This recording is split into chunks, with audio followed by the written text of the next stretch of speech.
नमस्कार। आज के सेशन में आपका स्वागत, हार्दिक अभिनंदन। आज हमारा मुख्य विषय है इंटरनेट। इंटरनेट पे आज हम चर्चा करेंगे। ये एक ऐसा कॉमन टॉपिक है जो लगभग हर परीक्षाओं में इस पर प्रश्न जरूर आते हैं। यूजीसी नेट की परीक्षा हो, असिस्टेंट प्रोफेसर या किसी भी वनडे परीक्षा में अक्सर नेट से संबंधित क्वेश्चंस आते हैं। इंटरनेट पे आज हम चर्चा करेंगे, इसके फुल फॉर्म से स्टार्ट करेंगे, फिर इसके आगमन, इसके भारत आगमन, इसके उद्भव, कहां से प्रारंभ हुआ, इन सब पर एक विहंगम चर्चा। तो चलते हैं इंटरनेट पर।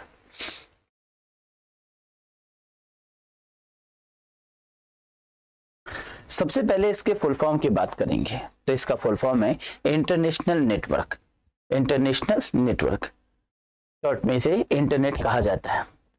दूरसंचार के क्षेत्र में पेजर और सेलुलर फोन्स के बाद यह अनुसंधान 20वीं सदी के सर्वाधिक महत्वपूर्ण उपलब्धि में से एक है। यहाँ पे दो टर्मिनोलॉजीज आई, पेजर और सेलुलर फोन्स। सेलुलर फोन्स तो आप सब बहुत कॉमन रूप से जानते हैं, हाथ में लिया मोबाइल, ये एक सेलुलर फोन है और इसको विकास ने इंटरनेट को काफी तीव्र गति दिया।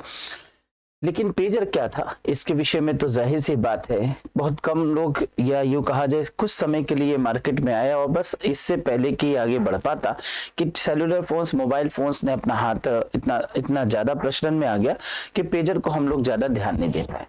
एक्चुअली पेजर जो होता है वो एक टेक्स्ट मैसेज बॉक्स होता है जो कि चलत फिलत दूरभाष यंत्र के रूप में काम करता है।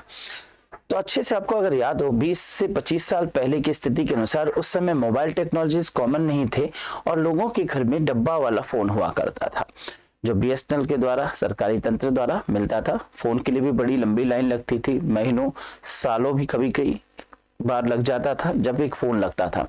फोन में एक तार से सिस्टम होता था जो आपके घर में लाइनमैन आता था, तार खींच जाता था, फोन को आप करेंगे तब सूचना प्राप्त करेंगे। दूर दराज फोन करने के लिए ट्रंक कॉल बुक करना पड़ता था। फोन एक फिक्स सेवा थी जहां से मूव नहीं कर सकते थे।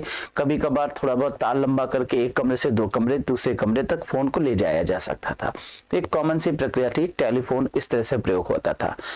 अब जैसे जैसे हमारी आवश्यकताएं बदली वैसे ही हमारे आविष्कार हुए। अब यह आवश्यकता थी कि अगर हम कहीं रास्ते में हैं और कहीं किसी से बात करना चाहते हैं तो हम डायरेक्टली बात नहीं कर सकते, हमें किसी पीसीओ पे जाकर फोन करना होगा, या कोई हमें फोन करना चाहे तो हमारे फिर ऑफिस के सेंटर पे या जब हम घर पे पहुंचेंगे तभी बात हो सकती है।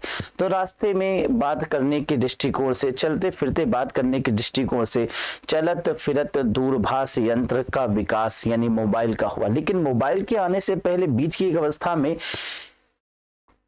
दैट इज पेजर का विकास हुआ। पेजर एक टेक्स्ट बॉक्स मैसेज, जैसे मैंने कहा कि एक मैसेज के लिए आप इसको अपने कमर पे खोस देते थे। जनरली एक टेक्स्ट मैसेज हुआ करता था, जैसे छोटे में टेक्स्ट मैसेज, जैसे आज हम व्हाट्सएप करते हैं, मैसेज भेजते हैं, वैसे मैसेज कंडीशन था जिसमें आप सूचना दे सकते थे मैसेज के माध्यम से। एटलीस्ट एक बड़ी महान उपलब्धि थी क्योंकि फिक्स टेलीफोनी से हम बाहर निकले और हम रास्ते में हैं, कहीं पर नियत स्थान पर हैं, तो मैसेज के द्वारा ही कम्युनिकेशन हो सकता था कि जल्दी आ जाएं, घर पे आ जाइए, खाना खाना है या इंपॉर्टेंट मीटिंग है सर, प्रेजेंट हो जाए, एक जरूरी है, तो आपको इंफॉर्मेशन मिल जाता था। मैसेज के थ्रू टेक्स्ट के इस मैसेज में बड़ा महंगा इसका कॉस्ट आता था। ऑब्वियसली एलीट क्लास या कुछ उच्च वर्ग या काफी हाई रेप्यूटेड पर्सनालिटीज इसको अफोर्ड कर पाते थे, कॉमन लोगों के लिए बहुत मुश्किल हुआ करता था। फिर आगे धीरे धीरे डेवलपमेंट हुआ और मोबाइल फोन्स का युग आ गया। मोबाइल फोन के युग में सबसे बड़ा योगदान धीरू भाई अंबानी का था, जिन्होंने उस समय 10,500 के सेट को हाथ में 500 रुपए महीने के एक छोटे से किस्त में लोगों को प्रोवाइड कराया, जो कि ऑब्वियसली बीएसएनएल नहीं करा रहा था या कोई भी ऐसा संस्थान नहीं था जो इस तरीके की सुविधा लोगों को दे रहा था। सस्ते के कॉल दर पर सस्ते कॉल दर पर फोन उपलब्ध हुए, मोबाइल उपलब्ध हुए और फिर धीरे धीरे कॉमन हुआ। मेरे समझ से अगर आज एक भारत रत्न देना चाहिए तो धीरू भाई अंबानी को जरूर देना चाहिए। उन्होंने एक समाज में सूचना क्रांति लाने का सोर्स उनको कहा जाना चाहिए। खैर हम टॉपिक पे आते हैं, इंटरनेट की बात करेंगे। इस सेवा के अंतर्गत विश्व के 160 से अधिक देश अंतरराष्ट्रीय नेटवर्क से एक दूसरे से जुड़े हुए हैं। यहाँ पे एक पॉइंट बनता है 160 से अधिक राष्ट्र, लेकिन राष्ट्रों की संख्या तो 200 के ऊपर है, 160 क्यों? ऑब्वियसली आज भी बहुत से ऐसे राष्ट्र हैं जो बहुत पिछड़े हुए सोच के अनुसार जी रहे हैं। 40 से अधिक ऐसे राष्ट्र हैं जो अपने यहाँ क्रांति, सामाजिक संचार क्रांति नहीं लाना चाहते, या उन्हें विश्व के लोगों से अपने लोगों को जोड़ने में डर है। क्योंकि इंटरनेट क्या है? इंटरनेशनल नेटवर्क, जिसके माध्यम से हम वैश्विक समुदाय से जुड़ जाते हैं और हम अपनी बातें विश्व तक और विश्व की बातें भी हमें पता चलने लगता है। अब अगर यदि हम ये चाहते हैं कि हमारे घर के लोग ये ना जाने कि 2 + 2 4 होता है और आज तक हमने उन्हें 2 + 2 5 पढ़ाया है, तो ऑब्वियसली वो 2 + 2 5 ही मानेंगे और जो हम कहेंगे वही सत्य मानेंगे, यानी कुएं के मेढक कूप मंडूक की स्थिति बनी रहेगी। कुछ ऐसे देश हैं, जैसे नाम तो नहीं लेना चाहेंगे, लेकिन कुछ ऐसे कट्टरपंथी या कुछ स्ट्रॉन्ग फीचर वाले जिनको अपने देश में बदलाव की स्थिति पसंद नहीं, क्योंकि वो सत्ता पे कायम रहना चाहते हैं और अपनी मोनोपोली बनाए रखना चाहते हैं। ऐसे दृष्टिकोण से आज भी इंटरनेट को अपने देश में नहीं जोड़ते, वो किसी लोकल नेटवर्क पे काम करते हैं जो कि अमूमन उन्हीं के क्षेत्रों से रिलेटेड होगा और उनकी ही सूचनाओं को वो ट्रांसफर किया जाएगा। वहां यूट्यूब कॉमन नहीं है, वहां पर वहां का ही जो वीडियो अपलोडिंग व्यवस्था है वहीं के लोगों को द्वारा हो सकता है। बड़ा ही संक्षिप्त संकुचित विचारधारा वाली ये देश है। फिलहाल आज अगर हम देखें तो 160 से अधिक देशों में इंटरनेट ने लोगों को जोड़ रखा है। अब इसके उद्भव पे चलें तो इंटरनेट की उद्भव की क्या प्रथा, कैसे इसका इतिहास रहा, तो सबसे पहले इंटरनेट की इतिहास 1960 के दशक से प्रारंभ होता है। शीत युद्ध की पराकाष्ठा। शीत युद्ध क्या है? Cold war. कोल्ड वार का मतलब क्या है? जनरली कोल्ड वार की ऐसी बीच की अवस्था है जिसमें जब प्रथम वर्ल्ड वार या द्वितीय वर्ल्ड वार हो चुका, तब उसके बाद कुछ देश जैसे रशिया और अमेरिका को आपस में एक दूसरे से बड़ा खतरा था, क्योंकि दोनों ही महाशक्तियां राष्ट्र थे, दोनों के पास एटॉमिक शक्ति थी। अब एटम बॉम्ब का अमेरिका ने तो प्रयोग कर लिया जापान पर, जिससे उसकी शक्ति स्पष्ट हो चुकी थी। और यह भी जो मनुष्य की सोच थी कि नहीं, एटम बॉम्ब का प्रयोग कोई नहीं करेगा, क्योंकि एटम बॉम्ब जो है बहुत खतरनाक तत्व है जिससे मानव का बड़ा ही हानि होगा। लेकिन मानव ने यह दिखा दिया कि वो कुछ किसी भी हद तक जा सकता है, युद्ध की स्थिति में कुछ भी हानि संभव है। ऐसी दशा में अमेरिका ने एटम बॉम्ब का प्रयोग जापान पे करके बता दिया 1945 में कि हम एक सशक्त राष्ट्र है, एटॉमिक सक्षम राष्ट्र है। लेकिन उन्हें भी ये भय था, क्योंकि अगर रशिया से कभी उनका युद्ध हो जाए और एटॉमिक शक्ति राष्ट्रों से उनका युद्ध हो जाए तो वो उन पर एटम बम गिरा सकते हैं। एटम बम की स्थिति की वजह से एक दूसरे से युद्ध करना मुश्किल स्थिति है। अगर एटॉमिक सक्षम राष्ट्र हैं तो उन्हें भी डर बना हुआ है। ऐसे में अमेरिका और रशिया उस समय दो शक्ति थे, एक प्रकार से कहा जाए तो दो पोल थे, विश्व के शक्ति के केंद्र थे, और इन दोनों को एक दूसरे से खतरा था। दोनों ही एक दूसरे से लड़ना नहीं चाहते थे, क्योंकि दोनों को पता था कि यदि युद्ध होगा तो ईगो और तमाम बातों को चलते महाविनाश संभव होगा और तीसरा विश्व युद्ध ना हो। लेकिन आपस में जो एक वैमनस, एक भाव, एक कठोरता थी, वो किसी न किसी रूप से वाक युद्ध के माध्यम से जरूर निकलता था। इसी वाक युद्ध को और अप्रत्यक्ष युद्ध को, जैसे बिना स्पष्ट सामने कहे हम पीठ पीछे या किन्हीं अन्य माध्यमों से किसी दूसरे को कहें और उसका इंडिकेशन हम तीसरे को लगा रहे हो, इस तरह से अपशब्द कहें और दूसरे लोगों को प्रत्यक्ष रूप से ना कहेंगे, अप्रत्यक्ष रूप से, परोक्ष रूप से यह बात एहसास हो जाए कि हम उन्हें कह रहे हैं, उनको आवाज कसी कह रहे हैं। जैसे मान लीजिए पड़ोसी है और उससे हम प्रत्यक्ष रूप से नहीं झगड़ा करना चाहते, तो हम अपने ही घर के अपने किसी बच्चे को, घर के सदस्य को कुछ अपशब्द बोलेंगे, इस प्रकार से कहेंगे जिससे पड़ोसी को एहसास हो जाए कि हम उसी को कह रहे हैं। पड़ोसी भी इसी प्रकार से फोन से या किसी अन्य माध्यम से किसी को इस प्रकार से कुछ कहेगा, आपको लगेगा कि वो आपको ही कह रहे हैं। कहने का मतलब आपको कह भी रहे हैं और जता भी रहे हैं कि आपको कह नहीं रहे हैं, जिसे अप्रत्यक्ष रूप से कह भी रहे और प्रत्यक्ष रूप से कहते से बच भी रहे, जिससे युद्ध की संभावना घटे। इसी स्थिति को शीत युद्ध कहा गया, जिसमें वाक युद्ध प्रमुख था। तो अमेरिका, रशिया, इन दोनों के बीच में एक शीत युद्ध चल रहा था और ऐसे में अमेरिका को लगातार एक खतरा बना था कि कभी भी हो सकता है कि किसी भी कंडीशन में रशिया का अमेरिका पे अटैक हो जाए। अब ऐसी स्थिति में हमें एक साथ अपने देश को संभालना मुश्किल है, क्योंकि जो अमेरिका की स्थिति है वो एक बड़ा ही देश है जिसमें एक तरफ से से भी रशिया है और दूसरी तरफ से भी रशिया है, यानी इधर देखें तो पैसिफिक ओशन और इधर अटलांटिक ओशन, दोनों क्षेत्र से रशिया का क्षेत्र लगता है, क्योंकि इधर यूरोप के काफी बड़े भाग में अमेरिका रशिया का हिस्सा आता था, और इधर अगर हम पश्चिम क्षेत्र में देखें तो भी रशिया का हिस्सा उसके बॉर्डर अलास्का के पास आता था। ऐसे में स्थिति थी कि रशिया को अमेरिका को दोनों तरफ से हमला हो सकता है। तो अमेरिका ने ऐसी योजना बनाई कि हम अपने दोनों क्षेत्र यानी इधर के क्षेत्र और इधर के क्षेत्र में एक कमांड स्थिति बना लें, जिससे कि यहां से एक कंट्रोल सिस्टम बनाया जाए और इस तरह से एक पूरे अपनी सेना को, अपनी बाउंड्री को कवर किया जा सके। तो अमेरिका ने इसी को ध्यान में रखते हुए यहां पर अमेरिकी सरकार ने एक ऐसी कमांड कंट्रोल संरचना विकसित की जिसमें सोवियत संघ के परमाणु आक्रमण का असर ना हो सके, यानी अगर एक जगह हमला हो तो वो तुरंत ही सूचना दूसरी तरफ फैला सके। उस समय इंटरनेट नहीं था, लेकिन उन्होंने इसे तार के माध्यम से कंप्यूटर्स जो कि विकसित हो चुके थे, सूचना को बड़ी तीव्र गति से सूचना एक क्षेत्र से दूसरे क्षेत्र तक पहुंचाया जा सकता था, तो वायर्ड नेटवर्क का विकास किया था और इस प्रकार से एक नेटवर्क का डेवलपमेंट हुआ। इस उद्देश्य की पूर्ति के लिए सन 1965 में अमेरिकी रक्षा विभाग ने आरपानेट नेटवर्क, और इसी जो नेटवर्क था इसका नाम रखा गया था आरपानेट नेटवर्क, का विकास किया। इसका उद्देश्य अमेरिकी रक्षा विभाग से संबंधित अनुसंधान एवं विकास में लगे लोगों के बीच परस्पर संवाद तथा नवीनतम कार्य प्रगति की जानकारियों का हस्तांतरण करना था। शीत युद्ध की समाप्ति के बाद अमेरिकी सरकार ने 1980 में आरपानेट को 2 भागों में बांट दिया। अब यहाँ पे समझने वाली बात है कि लगभग 20 वर्षों तक, 15 से 20 वर्षों तक अमेरिका को एक खतरा बना रहा कि रशिया से कभी भी अटैक हो सकता है। अतः अमेरिका ने अपनी सुरक्षा के दृष्टिकोण से एक नेटवर्क का विकास किया गया जिसे आरपानेट कहा गया।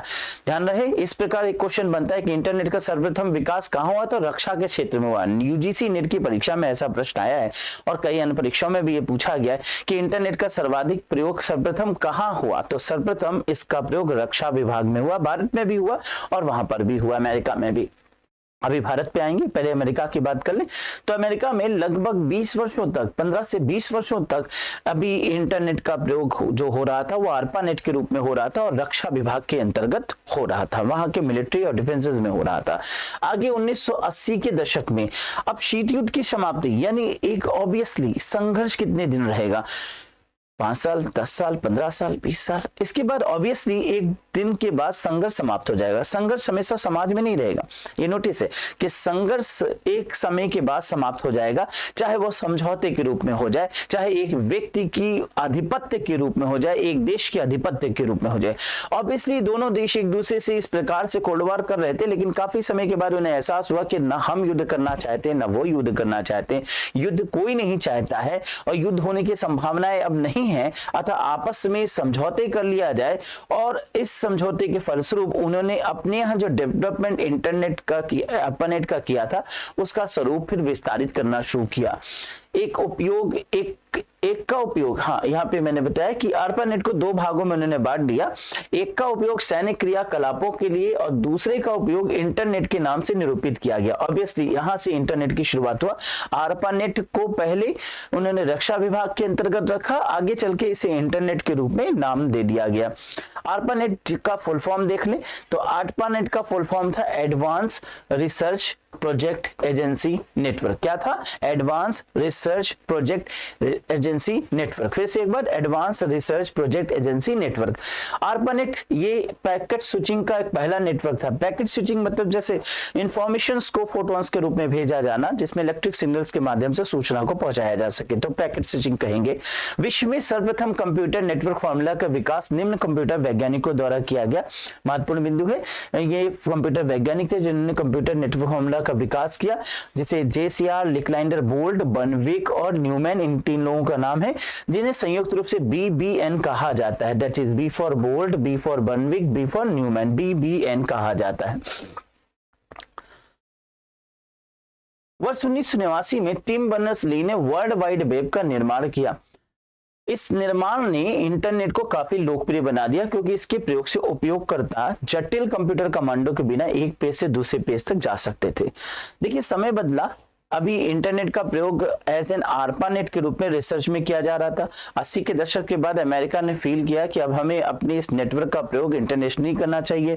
पहले हम वायर्ड रूप से नेटवर्क का विकास करे थे, बाद में हमने वायरलेस नेटवर्क का विकास किया और इसी को हमने इंटरनेट का नाम दिया। अब इंटरनेट के माध्यम से सूचना को एक क्षेत्र से दूसरे क्षेत्र पे विश्व में कहीं पर भी भेजा जा सकता था, लेकिन इसके बाद भी एक समस्या ये थी कि इंटरनेट पे जो पेज कंप्यूटर पे खोलने की क्षमता थी वो हर व्यक्ति नहीं कर सकता था। उसे ओपन करने के लिए एक जटिल कमांड देना पड़ेगा। तो जैसे आज हम इजीली जाते हैं गूगल पे ओपन करके कोई भी पेज खोल लेते हैं, वो आसान नहीं था। अगर हमें पेज खोलना है, कंप्यूटर है हमारे पास, इंटरनेट है, तो भी हमें एक बड़ा जटिल कमांड यानी एक प्रोग्राम बना के कंप्यूटर को डालना पड़ता था, तब एक पेज खुलता था। और फिर अगर इसी प्रकार देखें दूसरा पेज खोलना है तो वहां पर भी एक प्रोग्राम बना के डालेंगे और तब एक नेटवर्क खुलेगा। तो ऑब्वियसली एक कठिन कार्य था जो कि सॉफ्टवेयर इंजीनियर ही कर सकते थे, आम जन के लिए इंटरनेट ना के बराबर था। इसको सरल बनाया गया टिम बर्नर्स-ली के द्वारा, जिन्होंने वर्ल्ड वाइड वेब कमांड का डेवलपमेंट किया और इसके तहत एक ओपन ब्राउजर ओपन हो जाता है, जिसके तहत आप इजीली उसे क्रोम, गूगल और किसी भी प्रकार से ओपन करके कंप्यूटर में इंटरनेट का प्रयोग कर सकते हैं।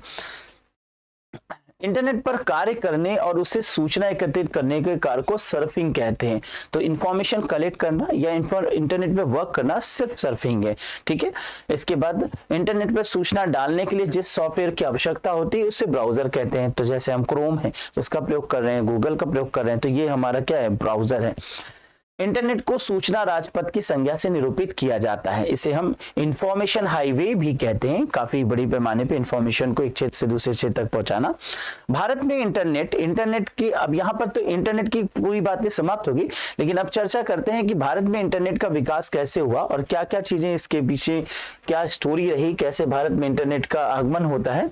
तो यहाँ देखते हैं इंटरनेट का प्रवेश भारत में वर्ष 1987-88 में हुआ। ऑब्वियसली जब हम अमेरिका की तुलना में देखें तो अपने आप को हम लगभग 20 वर्ष पीछे मानते, क्योंकि जहां उनके यहाँ 1965 से ही आरपानेट के रूप में इंटरनेट का विकास हो चुका था, वहां लगभग 87-88 में भारत में यानी 20 से 22 साल बाद भारत में इंटरनेट का आगमन होता है।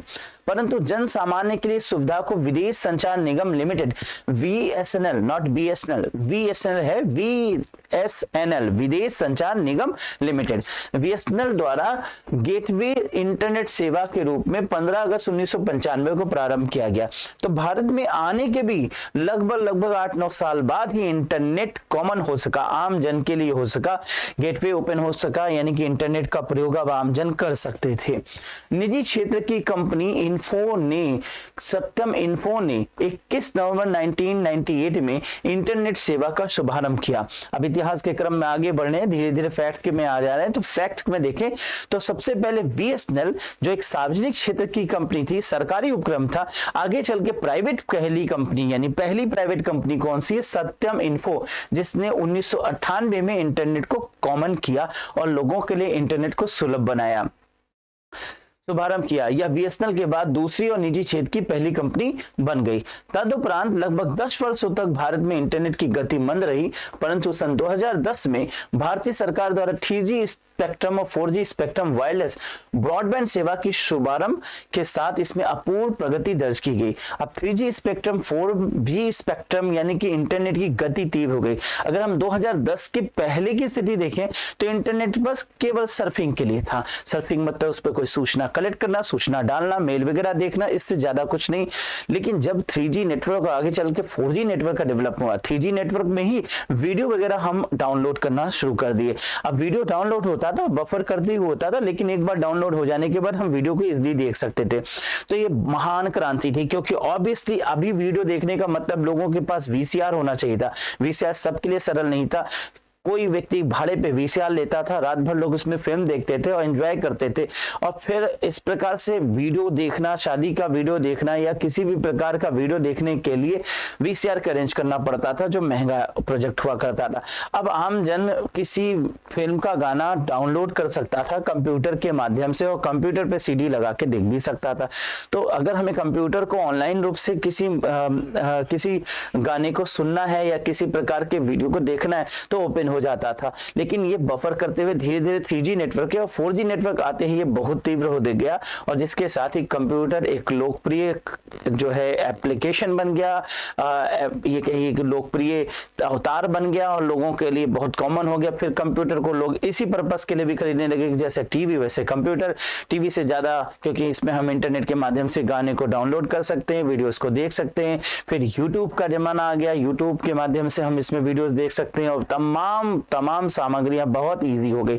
तो कॉमन सी बात है कि 2010 के बाद जब 4G 3G बढ़ गया, तब कंप्यूटर एकदम लोकप्रिय हो गया। प्रारंभ में भारत में मात्र आईएसपी, एक ही ISP internet service provider BSNL कार्यरत था, परंतु वर्तमान में सत्यम, मांडा, भारती, बहुत सी ऐसी सरकारी कंपनियां और साथ साथ बीएसएनएल और प्राइवेट जैसी कंपनियां वर्क कर रहे हैं, जो कि इंटरनेट को काफी लोकप्रिय बनाते हैं। तो ये मैंने आज आपको इंटरनेट से रिलेटेड कुछ महत्वपूर्ण तथ्यों को बताया, जो ऑब्वियसली काफी यूटिफुल और प्रयोगफुल होगा, यानी आपके लिए यूजफुल होगा। इन्हें आप विभिन्न एग्जामिनेशन में इसके तहत अच्छे अंकों को प्राप्त कर सकें, ऐसी आशा के साथ मैं फिर आपके लिए नई वीडियोस के साथ नए महत्वपूर्ण सूचना को और नए फैक्ट्स के साथ फिर उपलब्ध होगा। तब तक अपना ध्यान रखिएगा। नमस्कार।